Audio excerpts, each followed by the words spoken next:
Good morning, अलग हूँ maths के सर। मैं आप सभी को प्रूडेंस अकेडमी में स्वागत करता हूँ। आज मैं त्रिभुज के समरूपता के एक नियम को बारे में बताऊँगा।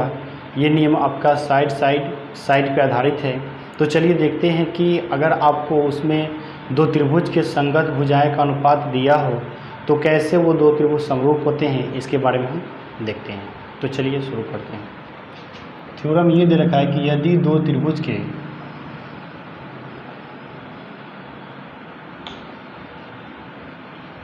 संगत भुजाएं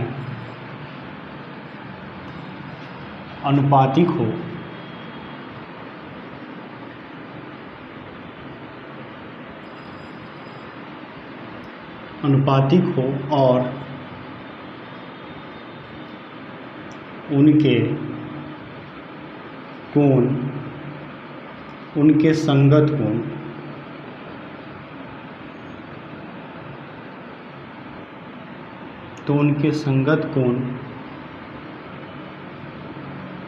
और उनके संगत कोण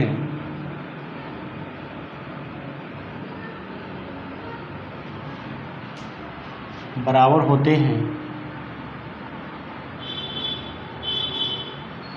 और वह दोनों त्रिभुज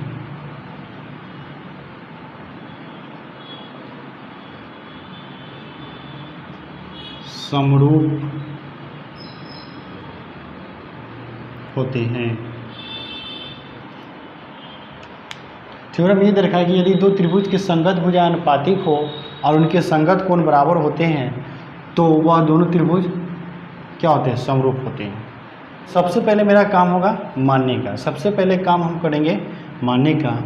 तो मानेंगे कि माना कि ABC और DEF दो त्रिभुज है। तो मानने के अनुसार हम क्या करेंगे, एक फिगर बना लेंगे।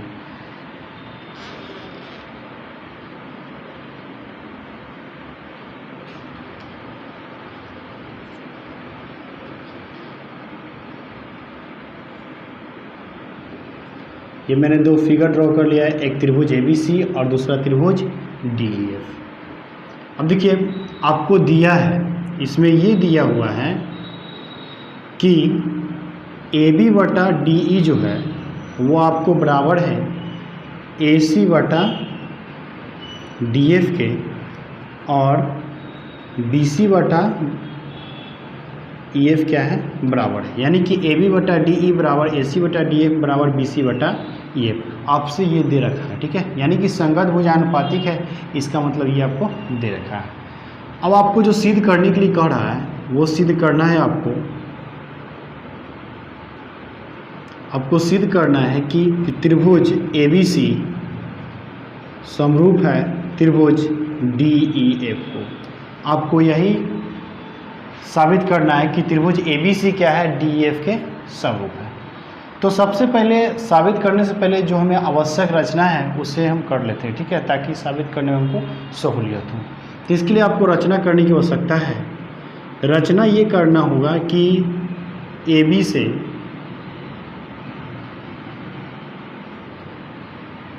M बराबर DE काटा गया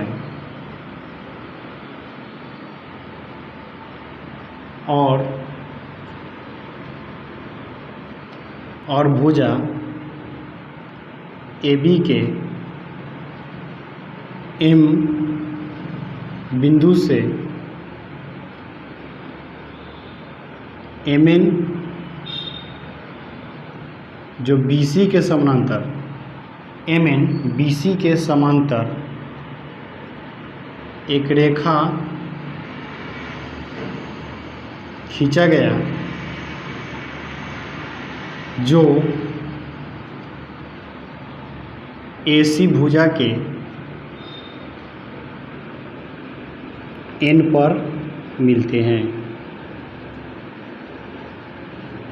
जो AC भुजा के N पर मिलते हैं। यानी कि ये फिगर आपको ड्रॉ किया गया है। ये M हो गया और ये N हो गया। अब आपको क्या दिख रहा है कि यहाँ से आपको यही पता चल रहा है कि जब एम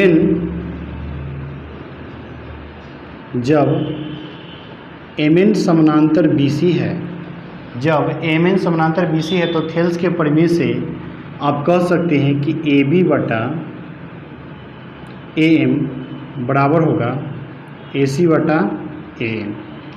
या आप यहाँ से देखिए कि एम किसके बराबर है, तो आपका एम डी ई के बराबर है। तो जब एम डी ई के बराबर है तो यहाँ से हम कह सकते हैं ए बी बटा डी ई बराबर ए सी बटा ए एम। लेकिन आपको दिया है कि ए बी बटा डी ई किसके बराबर है, ए सी बटा डी एफ के। आपको दिया है कि ए बी बटा डी ई जो है वो बराबर है ए सी बटा डी एफ के। तो यहाँ से अगर बात की जाए तो ए बी बटा डी ई जो है ए सी बटा ए एन के बराबर है, और यही ए बी बटा डी ई आपको ए सी बटा डी एफ के बराबर है। तो जब दोनों बराबर है तो उस कंडीशन में ये हो सकता है कि ए सी बटा ए एन बराबर होंगे ए सी बटा डी एफ। तो ए सी बटा एन बराबर क्या होंगे, ए सी बटा डी एफ।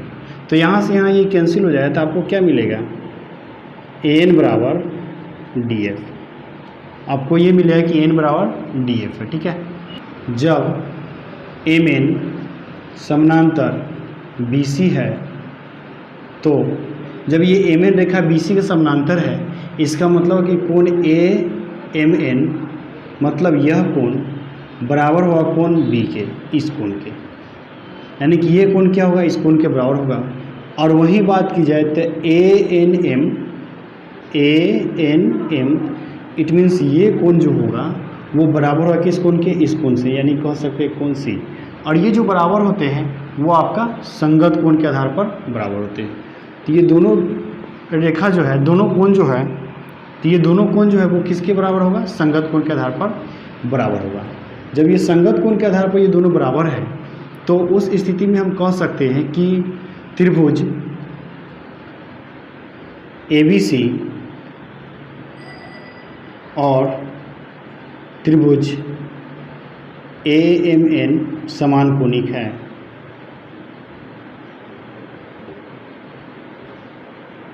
होंगे जब ABC त्रिभुज ABC और त्रिभुज AMN क्या होंगे, समान कोणिक होंगे, क्योंकि जब दो कोण बराबर है तो निश्चित तौर पर तीसरा कोण क्या होंगे, बराबर होंगे। ऐसे भी ऑलरेडी बराबर ही है, ठीक है। तो ABC और त्रिभुज AMN क्या है, समान कोणिक होंगे। जब ये दोनों समान कोणिक होंगे तो समान कोणिक होने का मतलब कि ये दोनों त्रिभुज एक तरह से कहीं समरूप है, ठीक है। समान कोणिक का मतलब होता है कि दोनों त्रिभुज समरूप है, और जब दोनों त्रिभुज समरूप है तो इनके भुजाओं का अनुपात क्या होंगे, बराबर होंगे। इसका मतलब हम कह सकते हैं कि AB बटा AM बराबर हो जाएगा BC बटा MN। और जब AB बटा M जो होगा BC बटा AN के बराबर हो जाएगा तो उस स्थिति में आप ये कह सकते हैं कि AM को देखिए किसके बराबर है, आप यहाँ से देखिए तो AM DE के बराबर है। तो हम लिख सकते हैं कि AB बटा DE ये बराबर हो जाएगा BC बटा MN। अब आप यहाँ से ध्यान दीजिए कि AB बटा DE की बात की जाए तो AB बटा DE किसके बराबर है, BC बटा EF के। यहाँ से ये AB बटा DE BC बटा EF के बराबर है, तो हम कह सकते हैं कि AB बटा DE जो है वो बराबर है BC बटा EF के। अब यहाँ से देखिए कि AB बटा DE आपको BC बटा MN के भी बराबर है, और यही AB बटा DE आपको BC बटा EF के बराबर है। इसका मतलब है कि यही आपका BC बटा MN जो होगा वो बराबर हो जाएगा BC बटा EF। इसलिए यहाँ से आपको क्या मिलेगा कि MN बराबर EF, यानी कि MN किसके बराबर है, EF के बराबर है। आपको क्या दिखा कि ये दोनों पहले से हम बराबर ले चुके हैं। यहाँ से ये भुजा बराबर मिल चुका है और यहाँ से भुजा ये बराबर मिल चुका है। हम लिख सकते हैं